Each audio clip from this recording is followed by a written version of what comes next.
अगर आप सौंफ या फेनल की फार्मिंग कर रहे हैं तो आज तक आपने जो भी फेनल की फार्मिंग की है, हम उसके अंदर बिल्कुल नई तरह की अपॉर्चुनिटी आपके लिए लाए हैं। आप जो प्रोडक्शन कर रहे हैं उससे कहीं ज़्यादा प्रोडक्शन, कहीं बेहतर क्वालिटी का प्रोडक्शन हो, ताकि आपको बहुत ज़्यादा मुनाफा हो फेनल की प्रोडक्शन से या आपको सौंफ की खेती से।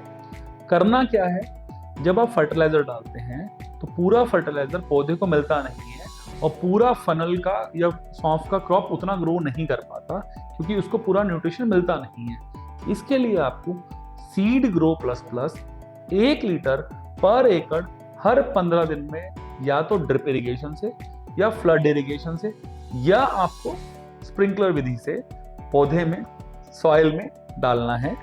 इससे क्या होगा, आपको सारा न्यूट्रिशन जो मिट्टी के अंदर है, फर्टिलाइजर मिट्टी के अंदर है, पौधे को वो अवेलेबल कराएगा, पौधे को, जड़ों को विकसित करेगा और अगला आपको ग्रोथ दिखेगा।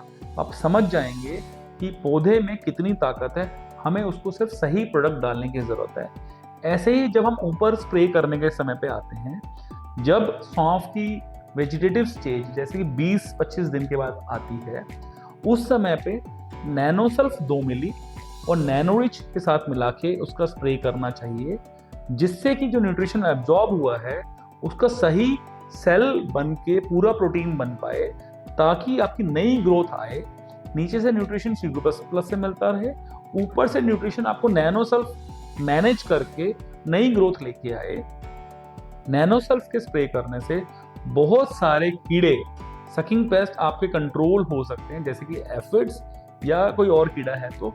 और ठंडी में क्योंकि सौंफ लगती है तो ड्यू भी रहता है, ड्यू का मतलब ओस से भी आपको नैनोरिच और नैनोसल्फ बहुत बचाते हैं। और कोई भी फंगस आता है, क्योंकि ओस वहां रहती है तो फंगस आने का डर रहता है, उससे भी आपको नैनोसल्फ और नैनोरिच कई हद तक बचाते हैं। आपको ध्यान क्या रखना है, पहली वेजिटेटिव स्टेज पे ही आपको, जैसे 20-25 दिन की फसल के बाद ही नैनोसल्फ का स्प्रे शुरू कर देना है। जैसे ही सौंफ के अंदर रिप्रोडक्शन साइकिल या फ्लावरिंग स्टेज आती है, वहां पर नैनोसल्फ के साथ बम्पर 0.25 ml 1 लीटर पानी के साथ घोल बना के नैनोरिच हमेशा ही स्प्रे में डालना है, उसको स्प्रे करना है। बम्पर क्या करता है, सारी एनर्जी को इकट्ठा करके फ्लावरिंग की तरफ भेज देता है, सारे फ्लावर को सेट करके फ्रूटिंग में कन्वर्ट करता है। आप ये देखिए, जो सौंफ आप इतने सालों से खेती करते आए हैं, उसी सौंफ में आज तक इतना फ्लावरिंग, इतना फ्लावर सेटिंग, इतना फ्रूट सेटिंग, इतना हेल्दी प्लांट शायद ही कभी देखने को मिला हो। बम्पर का पहला स्प्रे फ्लावरिंग स्टेज से शुरू करके हर 15 दिन में 1 स्प्रे कर देना चाहिए और नैनोसल्फ साथ में मिलाएंगे तो बहुत ज़्यादा असरदार है। सौंफ में आज तक जो फसल आपने ली है, अगर ये विधि से आप करेंगे तो आप पाएंगे यही सबसे सस्ती और सबसे किफ़ायती और सबसे ज़्यादा प्रॉफिटेबल विधि है। हैप्पी दिवाली, क्योंकि हंटिन है तो हर दिन दिवाली है।